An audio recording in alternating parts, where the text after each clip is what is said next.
Bonjour, bienvenue, merci de nous rejoindre une nouvelle fois sur notre chaîne YouTube et on commence une nouvelle vidéo. J'ai conservé mes lunettes de soleil du Castellet. On est aujourd'hui à Navarra pour la deuxième manche d'Ultimate Cup Series.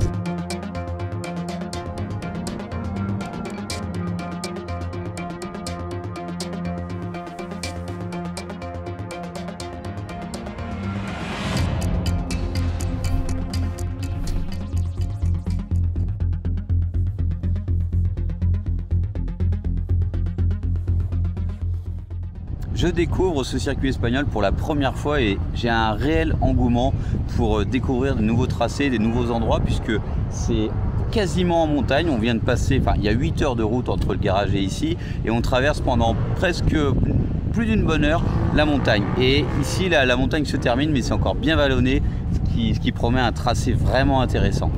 Étant donné la longueur du trajet, nous avons fait la journée le jeudi. Les courses se déroulent du vendredi au samedi, donc ça commence demain matin. Là, les stands sont en train de... Alors côté paddock, c'est plutôt bien en place. Le côté Michelin, le côté réceptif, l'organisation de l'UCS, en gros, est bien installée. Par contre, maintenant, c'est toutes les teams qui arrivent et tout le monde prend son box et commence à déballer un petit peu le matériel. Alors nous, on voyage très léger, c'est assez rapide.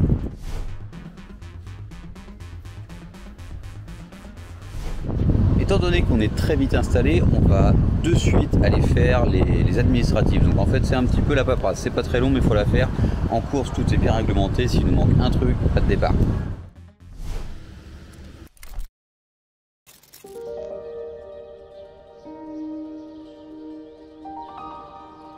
Premier jour de course ici à Navarra, bien sûr on va commencer par les essais et les qualifs. Grosse journée aujourd'hui, allez c'est parti, on profite pour faire un tout petit peu de tourisme et après c'est la course.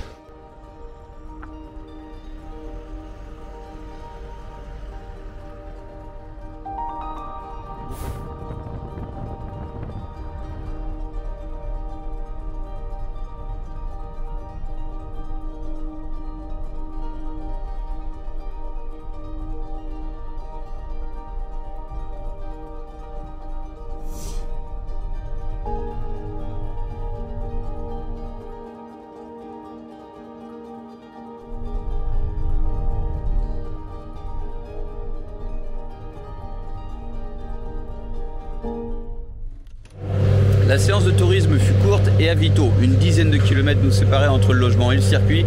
C'est quand même un coin très sympa. Vous entendez notre GT3 au fond qui chauffe.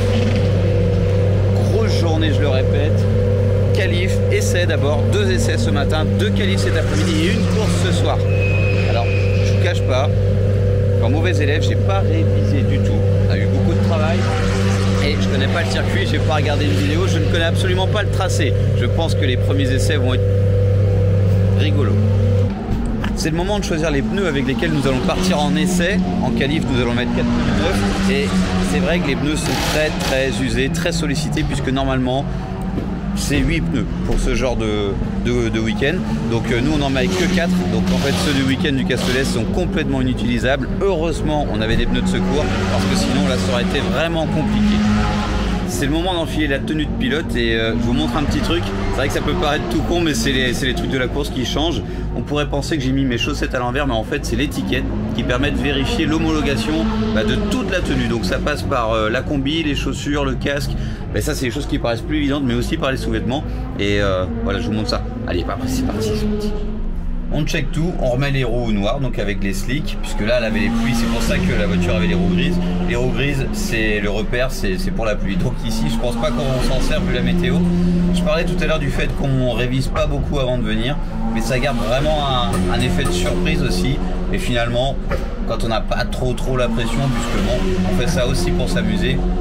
Même si on est aussi là pour apprendre et puis progresser, et ce côté découverte, c'est quand même cool. L'endroit, le tracé, c'est génial.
Avant de parler des chronos, on va parler un petit peu de la piste et c'est vrai que j'adore ça. Découvrir le tracé, quelques tours comme ça, on a l'impression qu'il y a des virages à l'aveuglette et d'ailleurs je pense qu'il y en a et surtout avec le soleil ce matin qui est comme ça assez bas, bah, ça peut piéger.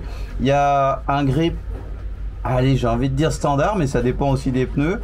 Les pneus avec lesquels on est parti sont des pneus assez tendres donc en fait ça va vite chauffer. On s'est fait doubler tout de suite par une DTM, une vraie caisse d'ex-DTM, une Audi, et une Audi A4 si je dis pas de bêtises, et ça va très vite. Donc c'est lui qui a le record de la piste. Il y a une Alpine A110 GT4 qui va très vite également. Ça a fermé puisqu'une Vortex était hors piste et je crois que ça vient de rouvrir. Donc on va essayer d'améliorer un petit peu le chrono.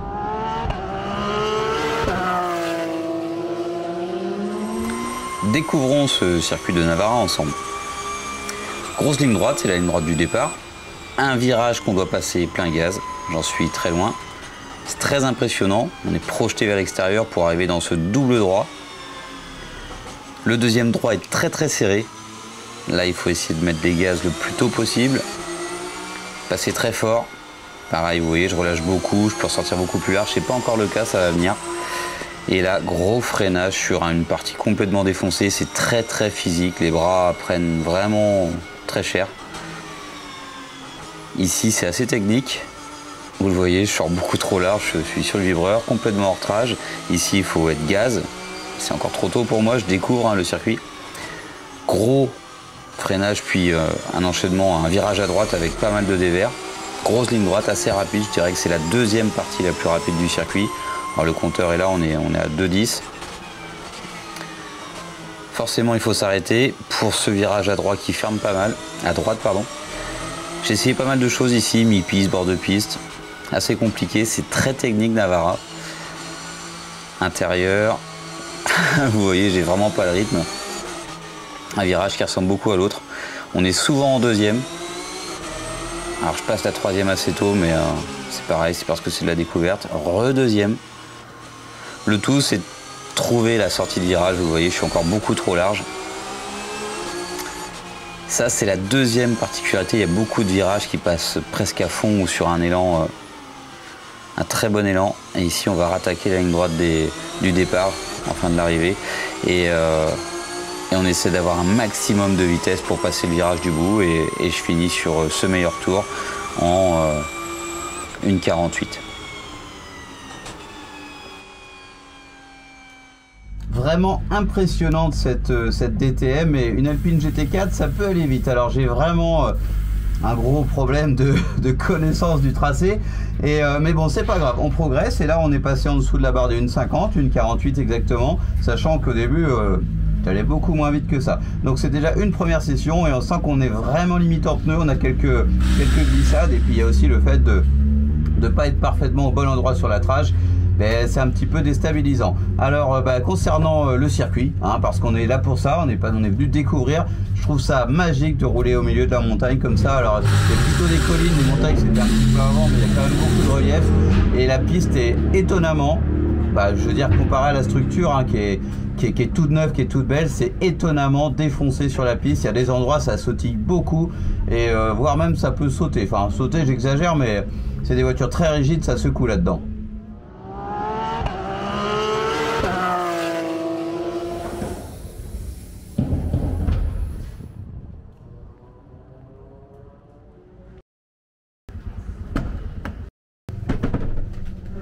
Histoire que vous puissiez voir un petit peu l'ampleur du plateau de l'Ultimate Cup, on va vous montrer les voitures qui roulent actuellement. Et là, c'est les 208 Cup. Et c'est vraiment bien parce qu'à côté de nous, qui avons un plateau vraiment très différent, des voitures très variées, ça crée vraiment...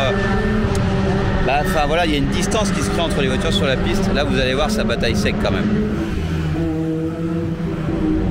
Bon, c'est pas de bol, c'est pile le tour où la moitié du paquet rentre dans les stands pour faire les pressions. Direction le stand Michelin pour mettre 4 pneus neufs. On anticipe les qualifications. Allez, chauffeur, c'est parti. Dans le même esprit, la Legend Cup, en fait, des petites voitures qui ressemblent à des vieilles voitures américaines avec un tout petit moteur. Et ça aussi, ça fait une coupe assez serrée puisque tout le monde a la même voiture. Attention, grand moment de mécanique.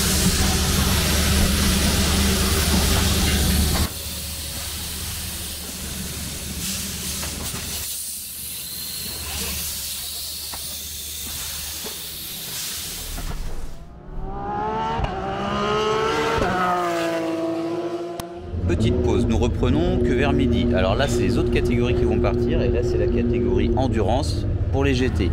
Donc là, c'est grosses voitures et compagnie. On a la Bentley GT Continental qui est juste en bas, la RS01, Ferrari, Mustang, RS01. C'est le plus beau plateau.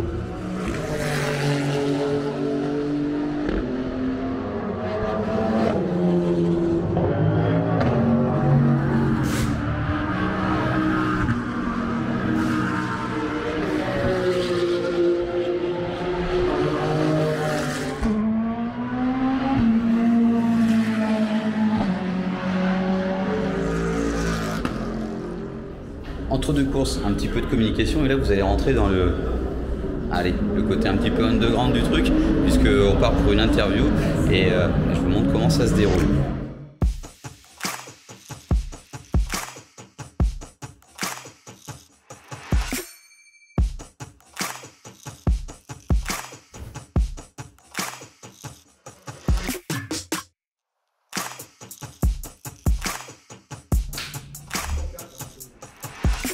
J'ai un petit peu plus l'habitude de me prêter au jeu que Manon, mais là ça y est, Manon c'est parti. Alors on joue un petit peu les stars pour la bonne cause, mais alors juste derrière nous, il y avait des gens un petit peu plus connus dans le monde de la voiture, voire tout court, Nicolas Prost, que Manon ne connaît pas. C'est pas une team manageuse officielle ça.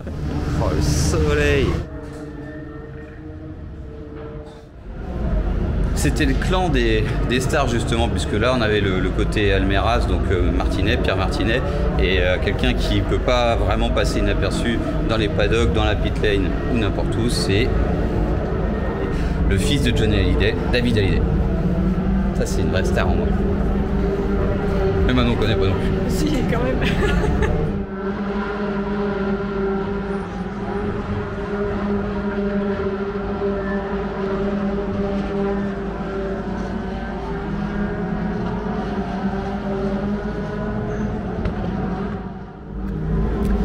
Petite minute technique concernant notre voiture, remplacement des plaquettes arrière. Alors elles sont ultra épaisses donc on change quand même pas si souvent, mais on avait commencé la saison avec des plaquettes qui avaient déjà roulé. C'est la minute traditionnelle Valérie Damido, donc on colle les stickers. La dernière fois on s'est fait voler le 28, donc on a trouvé une autre solution pour finir la saison. Alors finalement la personne n'est pas là, donc on aurait pu rester 28, mais on s'est dit que c'était un signe, fallait changer. 82, donc 28 à l'envers.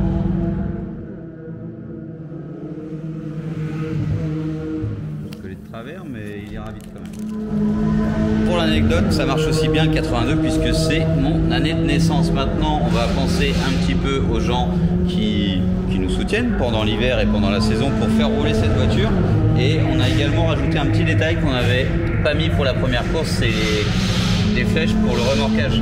Donc en fait, on a l'anneau qui sort ici et il faut l'indiquer. Alors le fait qu'il soit rouge, je pensais que c'était suffisant, mais non.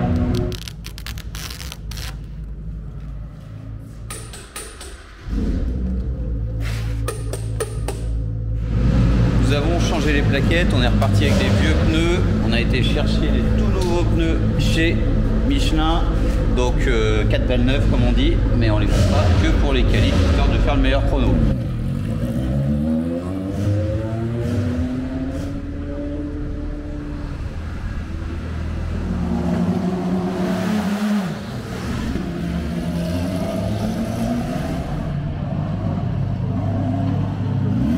Ça y est, les voitures sont parties, enfin les protos, et je le répète, c'est un truc qui m'attire vraiment, j'aimerais bien essayer au moins une fois. Alors Manon me disait qu'il va falloir qu'on commence maintenant, avant que justement les courses ne partent, à calculer le temps, puisqu'on est en tout début de paddock. Donc, alors vous allez, c'est pas évident avec le soleil, mais ici on a la zone de refueling, donc c'est là que on peut faire le plein. Donc nous, entre les courses et pour l'endurance, pendant la course. Après, derrière moi, vous avez toute la pit lane, donc c'est quand même assez long, c'est pas le plus grand circuit, enfin en tout cas le complexe c'est pas le plus grand qui existe, il y a 29 box et il faut qu'on calcule quand on sort de la piste combien de temps on met pour arriver à notre box et combien de temps de notre box on va aller jusqu'à la sortie de la pit lane pour pouvoir être bien précis pendant la course d'endurance, puisque vous le savez, pendant la course de 50 minutes, on a une fenêtre avec un arrêt obligatoire de 2 minutes minimum. Alors c'est pas 2 minutes, mais c'est quelque chose comme ça. On parle beaucoup de pression de pneus, mais il y a la température qui compte et Manon est en train de vérifier si c'est bien 2 2 minutes, mais c'est plutôt en secondes, c'est vraiment précis. Et voilà, donc on a vraiment ce truc à respecter qui est hyper important. Et ça, faut pas se louper. On remet la super cagoule et 50 minutes, c'est plutôt pas mal. Ça évite d'avoir toute la transpiration qui vous coule dans les yeux. 50 minutes, ça va me laisser vraiment le temps d'apprendre la piste. C'est intéressant ça. Deuxième séance d'essai, vous allez voir, on commence à prendre du rythme et n'oubliez pas, les pneus sont usés. Allez, là il y a plus de gaz, on le sent tout de suite, le rythme est bien plus important. Le double droit, j'avais une assez bonne approche, mais le tout c'est de bien en ressortir. Et là vous voyez, il y a vraiment du rythme. Attention aux lignes de course. On voit bien qu'il y a plus de rythme, mais on voit qu'il y a beaucoup plus d'engouement. Alors toujours les bosses, là on a l'impression d'arriver dans un terrain de motocross. Et une partie à vraiment travailler, aller chercher bien large. Vous le voyez, là je suis plus du tout sur le vibreur à l'extérieur, enfin à droite. Ici il y a beaucoup plus de rythme, on cherche sa trage. Vous le voyez, ça va plus vite, on enchaîne tout de suite, on met du gaz. On va voir si ça paye. Tout à l'heure on était à 2,10. Et ben on est à 2,15. Alors c'est pas grand chose, 5 km/h, mais c'est toujours ça de prix. Une partie compliquée, je vous le disais, puisqu'ici on arrive dans l'enchaînement de virages sur lequel on passe beaucoup la deuxième. Et il faut toujours privilégier la sortie. Là c'était pas trop mal. Deuxième, on accélère malgré les vibreurs qui secouent quand même beaucoup. Là c'est pas mal aussi, j'ai perdu beaucoup moins de temps. Troisième, quatrième, vous le voyez, j'ai beaucoup de rythme, ça fait un petit peu peur au début. Redeuxième. Beaucoup de dévers, je ne sais pas si vous vous rendez compte, on voit au loin la montagne. Et ça se termine par un chrono bien meilleur, puisque là on termine en 1:44,96.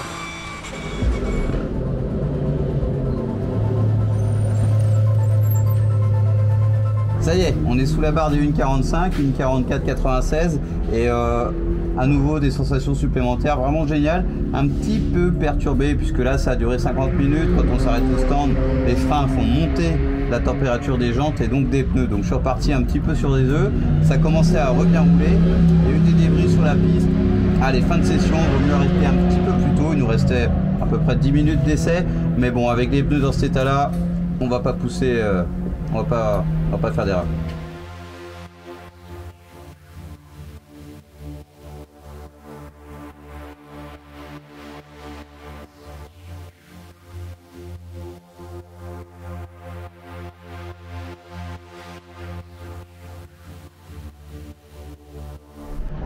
La pause du midi est terminée, on change les pneus, on prépare la voiture et vous allez peut-être réussir. On va essayer de vous expliquer ça pendant la vidéo, d'être un peu plus technique sur le pilotage. Et là, ici, je me rends compte que les trajectoires, c'est pas tout à fait top.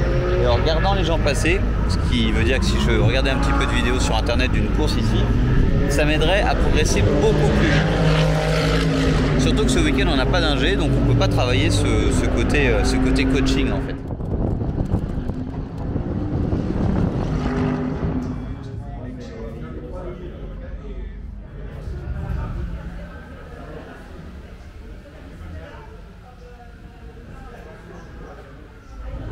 Même pendant la course, et en dehors des courses justement, on regarde quand même la Carrera Cup, la Super Cup qui se déroulait à Monaco. C'est rigolo puisque le fer, je vous disais, le fer parmi le team qui fait rouler les quasiment meilleurs de la Carrera Cup France, mais de la Super Cup, etc. C'était quand même sympa puisque il y a une partie du team Almeras qui roule ici, plus pour s'amuser, si. Et puis il y en a qui font les vraies courses, donc celles qui font gagner et là où il y a les champions. Mine de rien, ça fait du bien de se changer un petit peu les idées puisque la pression, mauvais jeu de mots, on est en train de bosser les pneus du coup. Et là, avec 4 pneus neufs, on a beaucoup d'espoir de descendre de 2 secondes puisqu'à l'habitude, c'est grosso modo ça à chaque fois. La différence entre des pneus qui sont complètement usés, qui ont beaucoup trop roulé et des pneus neufs, c'est 2 secondes. Donc on a fait 1:44,96 si je dis pas de bêtises. Devrait être en 1:42,96. Alors le top 1:42, je serais hyper content. Un bon chrono ici d'après l'écurie Almeras, là-bas le team. C'est une 39, il y a du boulot quand même.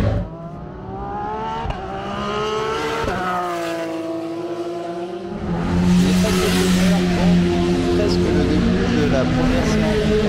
Un peu la pression quand on ne connaît pas le circuit. On met ses gants et on essaie de faire. On met ses gants et on essaie de faire. Allez, on mise une 42 comme on disait tout à l'heure. Qualif. Et les qualifs, ça se fait avec des pneus neufs. Et les pneus neufs, ça paye. On arrive toujours très vite. C'est à peu près équivalent. Hein. C'est une partie assez simple. Là, par contre, faut rien lâcher. Vous le voyez, c'est pas si mal. On enchaîne, on mange bien le vibreur à l'intérieur. Ici, pareil. Et on accélère tôt et fort. Vous le voyez, il y a une petite partie verte, c'est marqué throttle. Surveillez là. Et là, je sors très large, ça veut dire que j'arrive très vite. Alors, on voit que le rythme a changé. Je suis en confiance avec les pneus. Il y a des trucs qui se tentent ici. Je suis plus à l'extérieur qu'au début pour aller bien à l'intérieur ici et surtout pas perdre de temps à droite. On accélère. Vous le voyez, la partie verte de l'accélérateur, je suis pas tout à fait sur les gaz, même pas à la moitié. Il y a encore du boulot. À fond, à fond, à fond, à fond. Grosse ligne droite. Un endroit où on peut espérer doubler si on a beaucoup de puissance. Et on va arriver dans la partie où je pense être le moins bon. Deuxième. Donc sur ce virage à gauche. Allez, c'est pas mal. On voit bien que ça perd moins de temps quand même. Allez, on va chercher le vibreur. Vous voyez, je loupe le vibreur à l'intérieur, donc je me retrouve assez... je vais quasiment dans l'herbe. Allez, redeuxième. Et on y va. On met du gaz. Alors c'est vraiment à cette barre verte, regardez là. Il faut qu'elle soit le plus tôt possible pleine. La ligne droite, donc on va arriver sur la dernière partie. Très simplement, ici la ligne de course, j'ai été pénalisé plusieurs fois. Alors ça se voit pas vraiment, mais on a le droit d'avoir 2 roues complètement à la sortie de la piste et 2 roues sur la piste. Donc ça paye, on fait une 43-23, donc les pneus neufs et l'entraînement, les tours qu'on a enchaînés.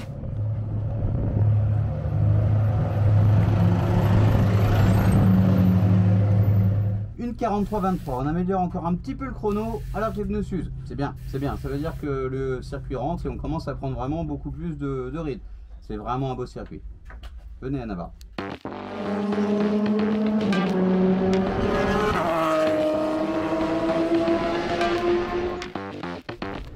Ce que vous avez vu avant, c'est du proto, et par contre la Ferrari que vous avez vu juste après était partante avec nous, mais finalement ne l'a pas été. Donc problème mécanique, on voit bien que les mécanos étaient les mains dans le moteur. Alors ici, voiture d'endurance, donc rampe de phare spéciale spéciale nuit. Je pense que vu les LED, ça doit éclairer un petit peu quand même. On a la pôle hein, de la manche. Bon bah vu qu'on a la pôle, on est convoqué aux techniques pour vérifier si la voiture est conforme, si elle n'est pas trop légère, si elle n'est pas trop modifiée.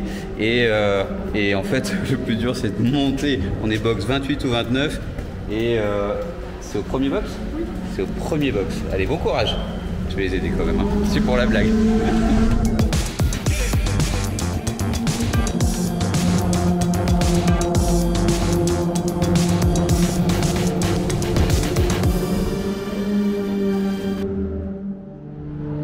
Le premier truc c'est la pesée et maintenant on va vérifier les hauteurs de caisse. Donc la pesée, il nous manque quelques petits kilos, pas grand chose. La voiture est plutôt stock en fait, hein. L'échappement ça fait gagner un petit peu et puis la batterie légère. Donc ces 18 kilos sont peut-être là, donc il va falloir qu'on les rajoute soit en modifiant notre voiture en revenant d'origine ou soit en ajoutant un lest puisqu'il y a une plaque prévue à cet effet côté passager à la place du conducteur potentiel. C'est parfois un petit peu long entre les courses et je proposais à Manon d'aller me dégourdir les oreilles et c'est le terme puisque hier je vous ai parlé d'une petite coupe de voitures, les légendes cars, ils sont en train de tourner, ils ont des moteurs moto et il faut beaucoup de bruit.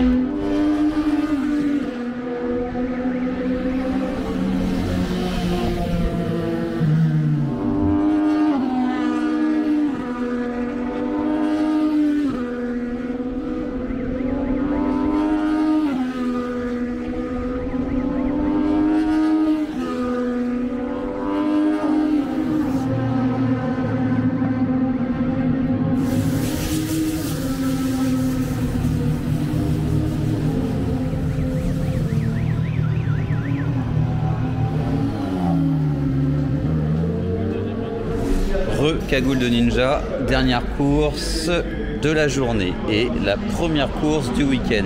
Alors c'est toujours ensoleillé comme vous le voyez. C'est parti, le circuit est vraiment bien. J'ai hâte d'y remettre les roues. On est donc à 5 minutes du départ sur la grille et 20 heures pour prendre une course, ça fait bizarre, mais on commence à avoir l'habitude, les plateaux sont hyper nombreux donc ça s'est étalé sur tout le week-end. Allez, on va voir ce que ça donne. On a des Vortex, une Alpine, une Ford ou une Chevrolet, j'ai un gros doute.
Alors ici en Espagne, le bibendum est très dansant. On demande au bibendum pour célébrer votre victoire. Maxime, on va écouter. Allez, on se remet au chaud et pas qu'il fasse si froid, mais bon, on transpire beaucoup et c'est vite d'être malade. Donc super circuit, vraiment. On n'a pas amélioré le chrono, on est à notre deuxième meilleur temps avec des pneus qui s'usent.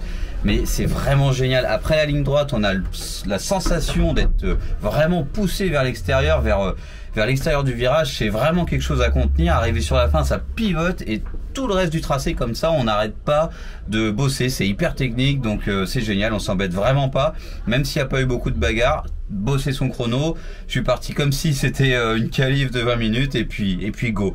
Et franchement, quel kiff. Première place en Porsche hein, et au scratch également. On a eu notre coupe de champagne et notre trophée. Maintenant, redirection les techniques, puisque quand on est assez facilement devant, on est assez facilement contrôlé. Donc là, a priori, c'est l'essence qui va être vérifiée. Puisque oui, en Ultimate, il faut utiliser l'essence de l'Ultimate Avia, achetée au refueling là-bas. Donc ils vont vérifier. Deuxième jour et aujourd'hui les courses ne commencent qu'à midi 13h, donc on a un peu de temps ce matin. On va préparer la voiture, tout checker puisqu'on a beaucoup roulé hier, c'était assez intensif. Les essais, les qualifs, une course, aujourd'hui une course de 20 minutes et une course de 50 minutes. Hier la vidéo s'est terminée un petit peu brièvement puisqu'on n'a plus de batterie dans la caméra et en fait j'ai pas pu vous montrer puisque je pensais vraiment qu'ils allaient analyser l'essence pendant la soirée ou peut-être aujourd'hui, et en fait maintenant on me disait qu'ils ont juste mis un petit colorant dans le carburant et en fait l'essence est devenue rose, ce qui voulait dire que c'était l'essence procurée par le circuit et par l'UCS.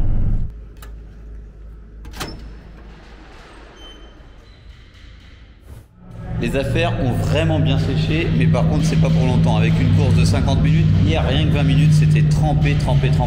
Donc ça va être un petit peu physique. Aujourd'hui il fait vraiment très beau, même si hier c'était déjà pas dégueulasse. C'est reparti, deuxième jour à Navarra.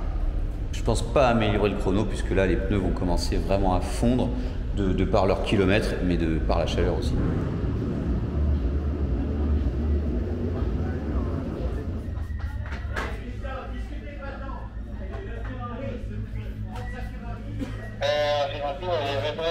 Me imagino que habéis bajado ya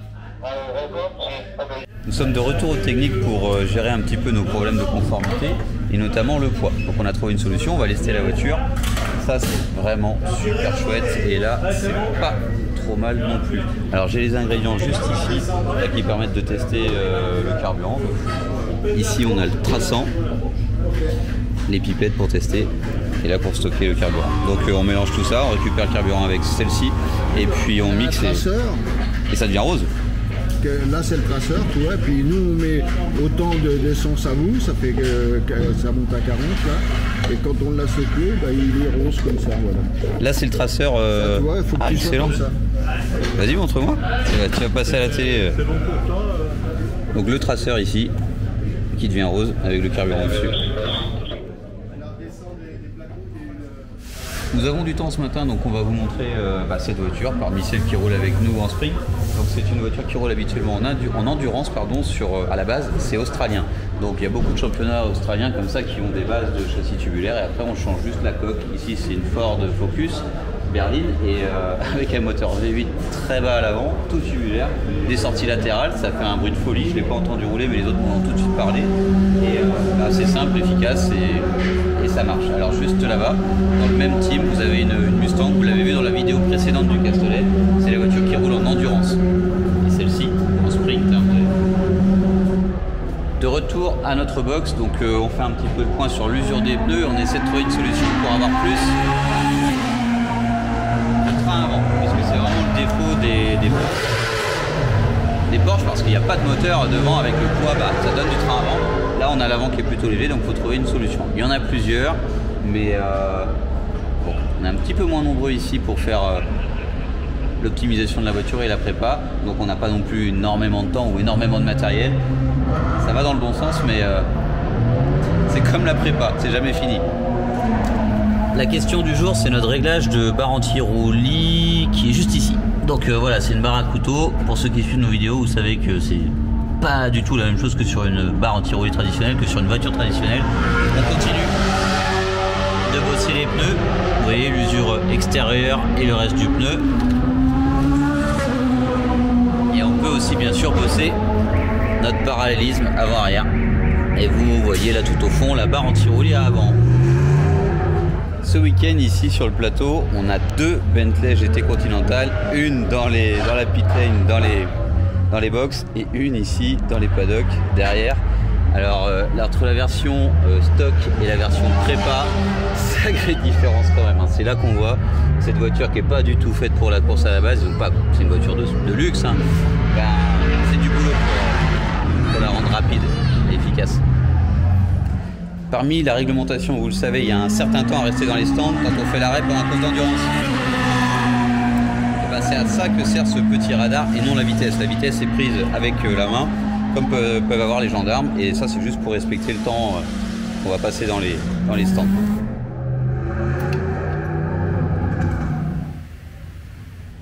Départ de la deuxième course de 20 minutes dans une demi-heure. Donc le temps de se mettre en préparation, en pré-grille, toute la procédure se lance. Donc go, il fait très chaud. Je vais sortir comme une serpillière.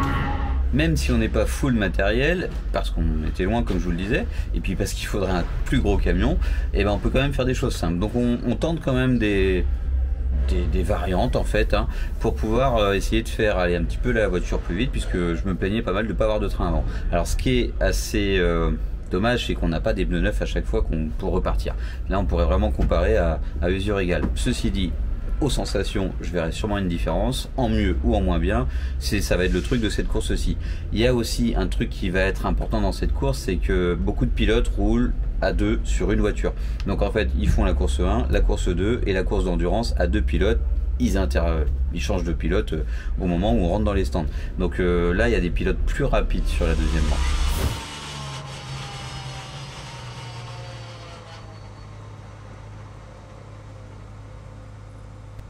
Il est 12h50, le départ est à 13h, il y a une toute petite pendule ici et je vous garantis qu'il commence à faire très chaud. Ici le feu, alors vous le voyez dans les vidéos, mais inboard de la voiture. Alors souvent on pense, alors le petit bonhomme qui nous dit que bah, il reste 5 minutes avant le départ. Normalement c'était 10, d'ailleurs c'est une petite dame. Et en fait le feu passe du vert au noir. Alors ici c'est le safety car, qui est pas très glorieux ma foi, mais bon, ça fait le boulot. Alors hier, je sais pas si on remettra le départ dans la vidéo, mais c'était juste n'importe quoi le départ. Le safety car aussi, petit soit-il, est parti à fond les ballons, et pour le rattraper ça a été une vraie galère. Donc bref, je voulais vous dire qu'en fait ça passe pas du rouge au vert mais du rouge au noir. Donc en fait dès que c'est éteint, c'est feu et c'est le départ, et au début c'est assez déstabilisant, on s'attend à du vert.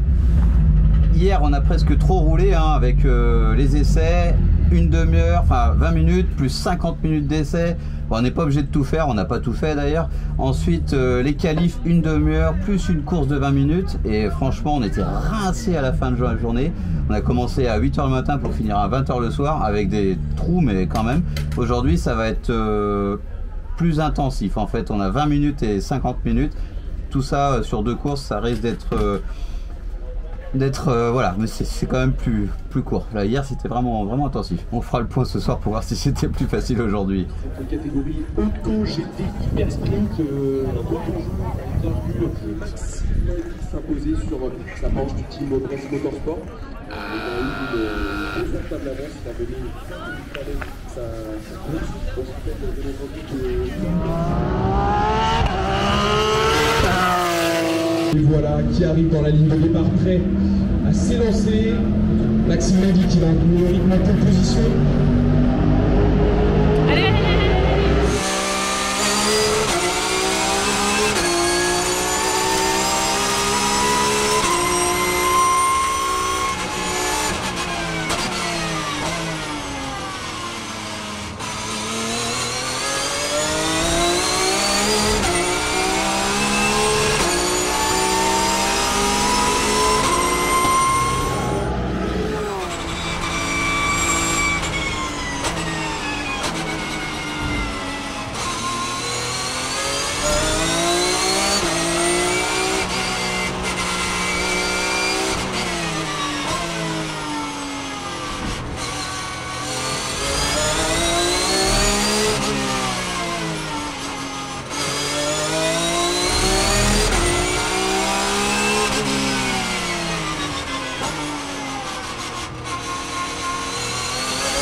Première place dans votre catégorie. On peut applaudir le pilote s'il vous plaît du Brest Motorsport, messieurs dames. Merci beaucoup. Félicitations encore une fois. Podium terminé. Alors on va redescendre la pit lane en marche arrière. Ça fait bizarre, mais on n'a pas le droit de faire demi-tour, ce qui paraît logique. Et on n'a pas le droit non plus d'être moteur démarré et d'actionner la marche arrière. Alors faut pousser. Bon, finalement technique. Repunition. Punition, on sait pas. Vérification. Résumé de la course, alors c'est différent puisque je vous avais prévenu, changement de pilote dans la Bentley GT3. Alors faut pas confondre la GT3 Cup qui est une coupe de marque, je l'ai peut-être déjà dit, hein, mais les vrais GT3, les caisses complètement modifiées, donc c'est normal qu'ils soient devant. Et bon, c'est pas forcément la plus rapide des GT3, mais voilà, c'est un autre monde, hein, tout est modifié. Là on part d'une voiture de base, qu'on enlève des morceaux, on en rajoute d'autres, mais on n'a pas transformé la caisse. Si on prend une GT3 Cup et qu'on enlève tous les trucs de course, on retrouve une GT3 normale, alors que la Bentley c'est impossible, il y a des trous partout, tout a changé. Et voilà, donc là la Bentley a fini par me doubler au bout de 2 tours, j'ai essayé de le contenir mais gentiment. Ensuite on a eu une Ferrari qui est remontée, qui était retardataire, un tête à queue sur une Vortex, et puis finalement à cause de cette Vortex un safety car. Donc la course s'est finie comme ça, un départ un peu mouvementé, c'était sympa, mais une dégradation des pneus énorme. Départ de la course longue dans un quart d'heure, et je voulais vous montrer un petit peu, après avoir monté ces 3 étages, on se retrouve sur un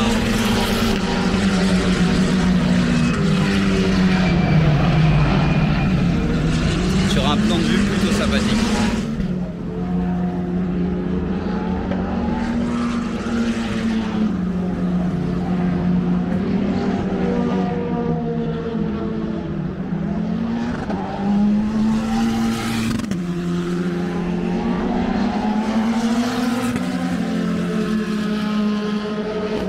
Je crois que je réalise pas à quel point ça me fait une sale tech. Bon, allez, on arrête. Prochaine course, on laisse la cagoule, enfin on la laisse au vestiaire et on la met sous le casque. C'est beaucoup mieux avec un casque. Alors pour le suspense, la Lambo, alors pas la Lambo, la Ferrari, donc un seul pilote qui va très vite, donc à mon avis il sera loin devant. La seule voiture qu'on va, à mon avis, avec laquelle on va se battre, c'est la Bentley, parce qu'il y a un pilote qui va moins vite que l'autre, donc sur 50 minutes, sur l'arrière stand, je pense que ça peut jouer. Avec les Vortex aussi, mais il y en a une qui est non partante, il reste la plus rapide, donc pareil, 50 minutes, elle peut nous rattraper.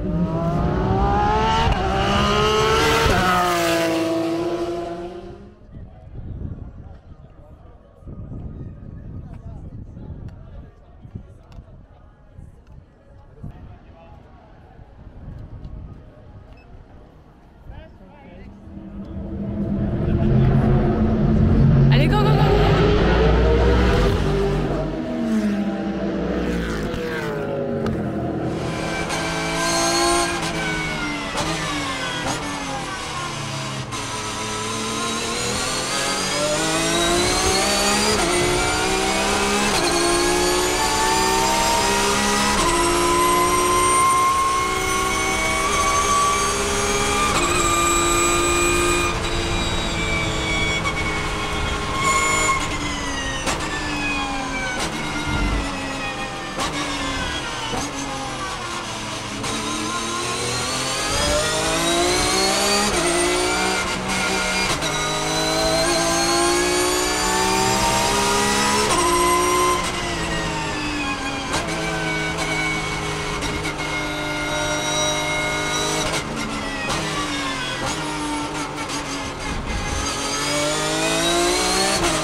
J'aime toujours vous donner mon petit débrief à chaud, mais là c'est trop chaud.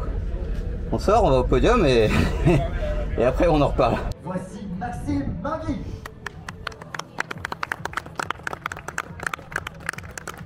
C'est sur la première marche du podium, Maxime Mingui, on peut évidemment l'applaudir, il a fait sensation tout le week-end, et vraiment. Je vais remettre ma casquette, ça cogne quand même super sévèrement. Les petites 208 qui partent et ouais, un départ hyper intensif, la Bentley qui pousse, on est parti avec très peu de pression pour essayer d'avoir une pression assez basse, enfin au moins la bonne pression pendant 50 minutes. Même en partant hyper bas, on a redégonflé au ravitaillement. Il a fallu contenir la Bentley pendant, je sais pas, 5-6 tours, on reste concentré. Grosse erreur. Et là, plus de Bentley. Au changement de pilote, le pilote moins rapide a dû prendre le volant et là ils finissent 4e. Donc on a essayé de faire des bons chronos. On s'est concentré là-dessus. Super course. Merci au team manager qui est de plus en plus compétent en tant que team manager.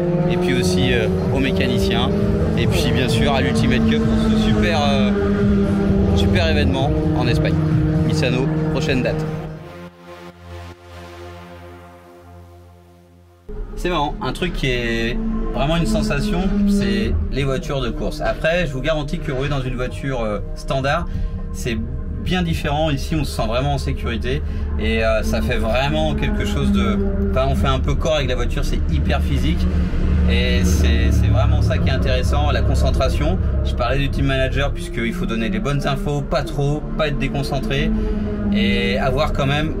je vous disais les infos, mais ça passe par les voitures qui sont crashées et ça passe aussi par, le bon timing, savoir s'il faut s'arrêter, etc. Non, vraiment, très beau week-end.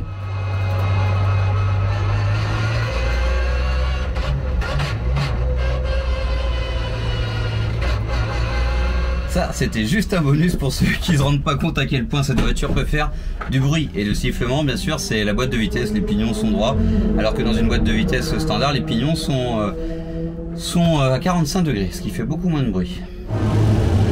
Attention, team manager, champion de la glace.